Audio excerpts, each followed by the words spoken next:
So ayun na nga guys, samahan niya ako maglaboy dito sa Tokyo. Balita ko boss na daw yung favorite kong Starbucks sa Shibuya. Nirenovate kasi siya guys. Ilang buwan din siyang sarado. Tara, bisitahin natin. Favorite spot ko talaga yun dito sa Tokyo guys. Kasi dati napapanood ko lang siya sa mga movies. Ngayon, tinatambayan ko na. Tapos dun sa Starbucks guys, ang sarap panoorin ng mga tao dun na tumatawid. Yung iba kung ano-anong ginagawang kalokohan. Kaya nakakatuwang tumambay dun guys. Dito nga pala si Hachiko guys, so ang pinakasikat na aso sa buong mundo. Yung unang asong inayakan ko sa movie. At ito naman ang pinakasikat na tawiran sa buong mundo. Ayan, natatanaw ko na Starbucks.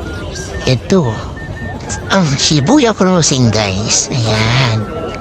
360 view muna tayo bago umakyat sa Starbucks.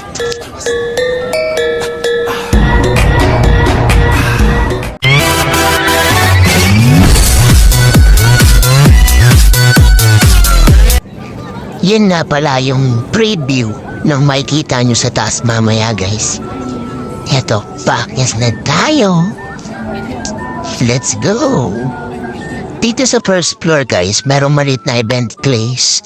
Ngayon, ayan windbreaker yung naka-display dyan. Tapos bago umakyat, merong Starbucks na maliit for takeout only. Pag ayaw mo nang umakyat sa taas at tumambay, pwede ka nang bumili dyan ng kape. Bawas pila na rin sa taas. Hindi ka naaakyat. Pero dahil titingnan natin yung itsura sa taas, eto na, paakit na tayo.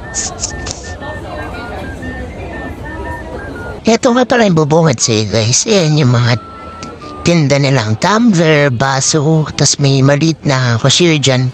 Wala naman tao. Baka pag maraming customer, merong bantay dyan. Tapos ito merong kit dito ng stop toys ilagay sa ano. Parang dito lang meron yan. Tapos ayan, may pa-LED sa taas guys, ano. Parang sa Colosseum. Tapos ang ganda ng bago nilang counter. Tapos ang dami ng upuan. Pero inalis nila yung table dyan guys sa tabi ng ano, salamin. Doon kasi yung tambayan talaga ng mga tao. Padigasan dun. Walang tayuan, kaya inalis nila.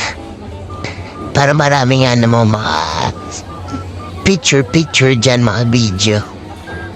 At kailangan may binili ka para makatambay ka ron at makapag-picture. Ayan, ito yung counter na lagay sa.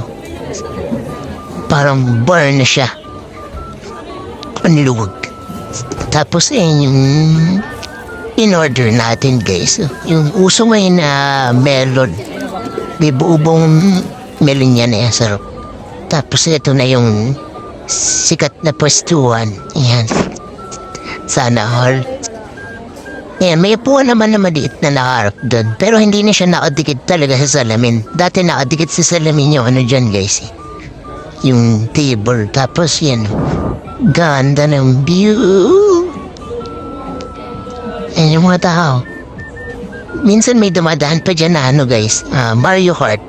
Kaya ang cute panoorin. Tapos ang favorite ko talagang ginagawa dito, yung time-lapse. Parang makain ko yung mga tao ganito.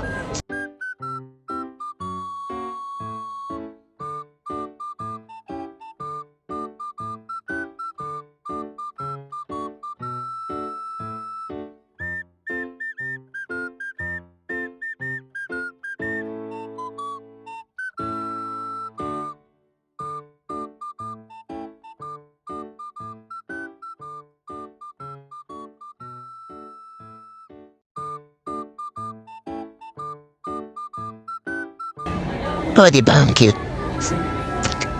Ito nga palagi yung magandang pwesto. Tips. Dito ay sa letter B, pumwesto. Ganda dito guys. Saka kahit magtagal ka. Kasi mayroong parang beam or haligi dito. Kaya pwede ka magtago dyan. Diyan ako mag-video-video. Pictures. Yan.